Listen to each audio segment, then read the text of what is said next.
Hello and welcome to the Hormones on the Blink podcast. I'm Sophie Cartledge, founder of Hormones on the Blink. And I'm Bianca, Hormones on the Blink training partner. And we're here really to shine a light on hormone health and menopause, helping to empower others to get the right treatment and support when they need it. So if you have any questions at all throughout this podcast, please do pop us over an email at podcast@hormonesontheblink.com. So why are we sat here, Sophie, at a Hormones on the Blink podcast? Well, I'm really excited that we're starting this. It's been something that I've wanted to do for a long time.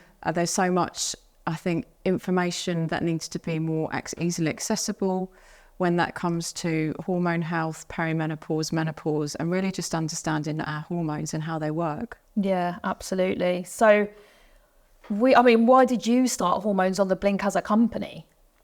Well, I'll give you the abbreviated version for now. But I realised that I was in perimenopause at 40 and struggled to get the right help. All the GPs wanted to offer me antidepressants, and I knew that I wasn't depressed.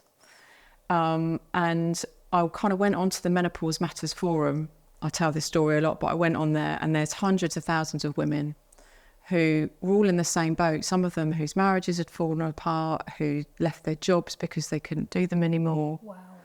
And I thought, how are we in the modern age, the equal society we're supposed to be in, and how is there no information or not enough information out there about it? Yeah. And it kind of made me really angry, but I guess propelled me to want to help others. Yeah. So I retrained and now deliver training in the workplace to help managers to be able to support their employees, but also for employees to understand what to look out for, how they can help themselves, and also, run community support as well, because that's really important.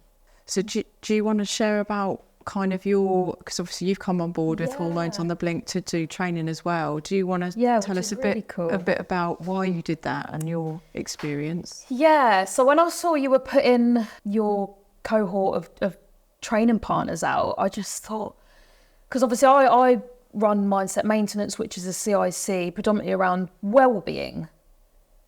But I, as you know, was diagnosed PMDD last year. And that was just horrific. But I'm so glad that I found the tools and got the diagnosis and started tracking my cycles, which has just been a game changer. If I want to educate on anything in this podcast around PMDD, it's about tracking your cycles. But yeah, so what can people expect when they are listening to this podcast? It's going to be almost like an encyclopedia that people can come to, not just women, men, anyone that wants to know, because it doesn't just affect women, does it, Soph? No, that's absolutely it. And I think that's what we'd really like to do, and is really important to Hormones on the Blink, is that inclusivity aspect. Yeah. That, for me, when I was going through perimenopause, everybody said you're far too young. The doctor said you're far too young. And yet I meet women that are in their 20s, maybe going through cancer treatment, and they're going through, menopause as a result of that. Yeah.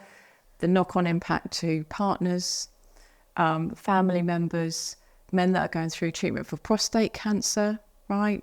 So it's what we want this to be is a really inclusive space where anybody can come in. If you've got any questions at all relating to hormone health, well-being, perimenopause, menopause, PMDD, PCOS, whole number of different abbreviated things that if you're going through, you will now understand exactly what they mean, and we'll talk about those in more detail as well. Yeah, and I think we're going to get some guests on as well, aren't we? Absolutely, yeah. There's so many amazing people out there, and I think when it comes to things like this, like collaboration is key, because it's tough, right? It's really tough. What are some of your most toughest symptoms? I would say for sure it's the mood and the mental health aspect, because we hear about the physical symptoms, and actually they can be a pain.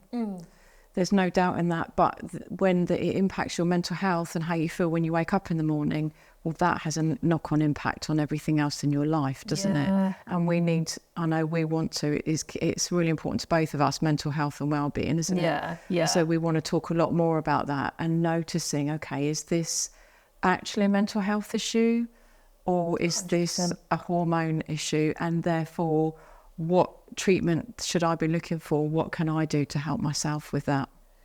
Like before I started tracking my periods, I thought I was just crying all the time, and I thought I was crazy. Like I thought I was crazy, and I was just really mentally ill because I felt like that was me all the time. But then when I started to track, it was like, oh, I'm only crying in this 1 week every month. Whilst it's still like not ideal for me, it's that realization of, okay, this is cyclical. This isn't me all the time. No. And when you said about the physical symptoms, that made me laugh, because when I think probably when my mum started going through menopause, all I knew about menopause was hot flushes. Yeah. Hot flushes. Yeah. That's the only thing and maybe a bit moody. Yeah. And like the realization, that anger for me, because some of these hormone disorders, PMDD is a mood-based hormone disorder. A lot of them have overlapping symptoms, don't they? They do. Especially with the anger. They do.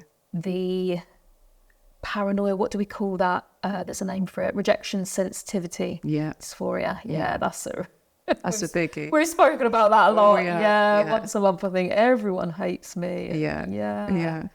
So anger and paranoia are some of the symptoms that do go hand in hand with, perimenopause and menopause, and I think aren't understood well enough, like we've mentioned.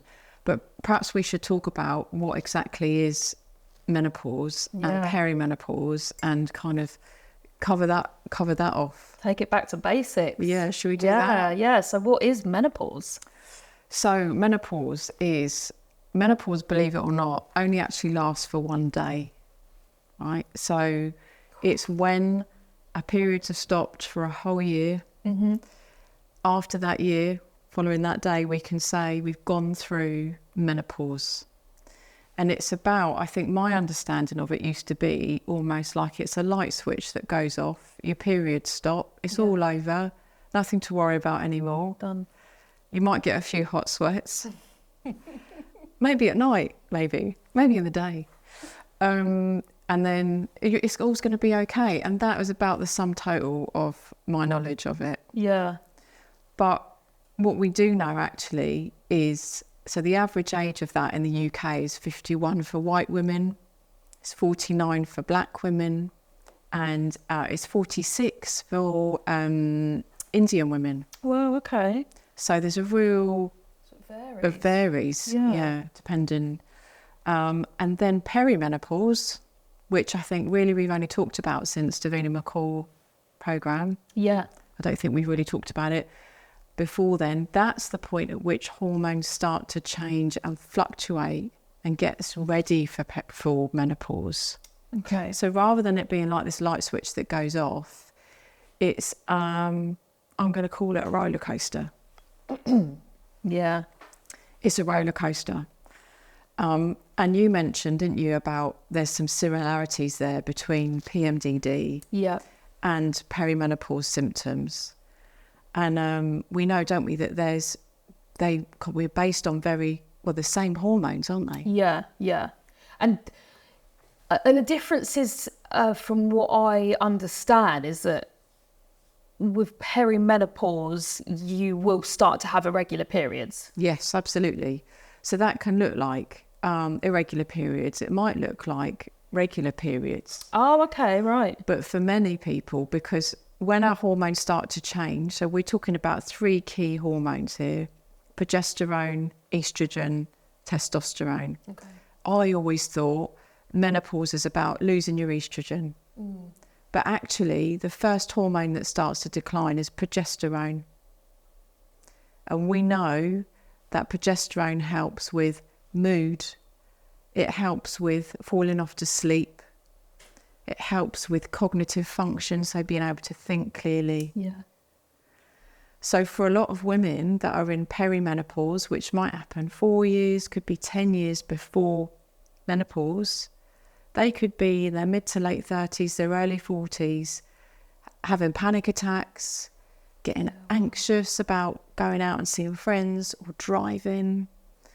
They might feel like fine in the morning, and by 2 o'clock they're full of rage because there's no milk left.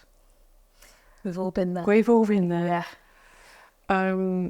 So that's where this, they think, oh, maybe it's because, I don't know if you've had this, Bianca, but we do that, maybe it's because I've got a lot on my plate. Yeah, always trying to think of, pinpoint that reason. Yeah, and often what we do when we don't understand why is we blame it on ourselves.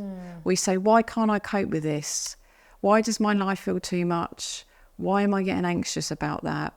Why can't I just fall off to sleep? We do that whole the self-blame thing, don't we? Which in turn makes us feel worse. Makes us feel worse. Because we are just lowering our self-esteem, Yeah. our confidence. Yeah. And it's not nice you wouldn't speak to your friend like that. No, but so often in our head we're like, what's wrong with you, woman? Yeah. Pull yourself together. Yeah. Absolutely, yeah.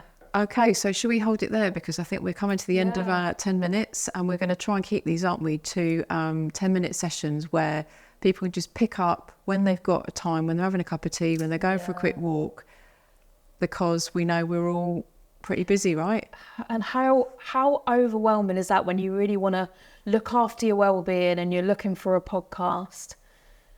40 minutes is a long time sometimes. 30 minutes, 40 minutes. Yeah. 10 minutes is the sweet spot. The sweet spot. So that's what we're going to go with. So we're going to carry this conversation on in our next episode. We're going to talk more about what to look out for if you think you could be in perimenopause, and how you go about getting the right help from your GP. Please feel free to check us out online. So we're at www.hormonesontheblink.com, on social media, Instagram and Facebook as well. Before we go, perhaps, Bianca, are there any recommendations you've got for anybody to go away and have a look at in terms of hormone health or well-being that you've found useful? So for me, in terms of PMDD, I think IAPMD, they're an absolutely fantastic resource.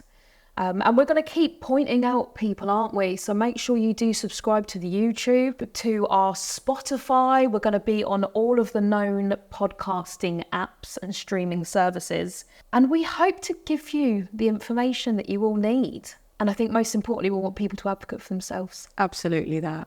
So if you've got any questions between now and next week, please do drop us a message over at podcast@hormonesontheblink.com. We look forward to hearing from you.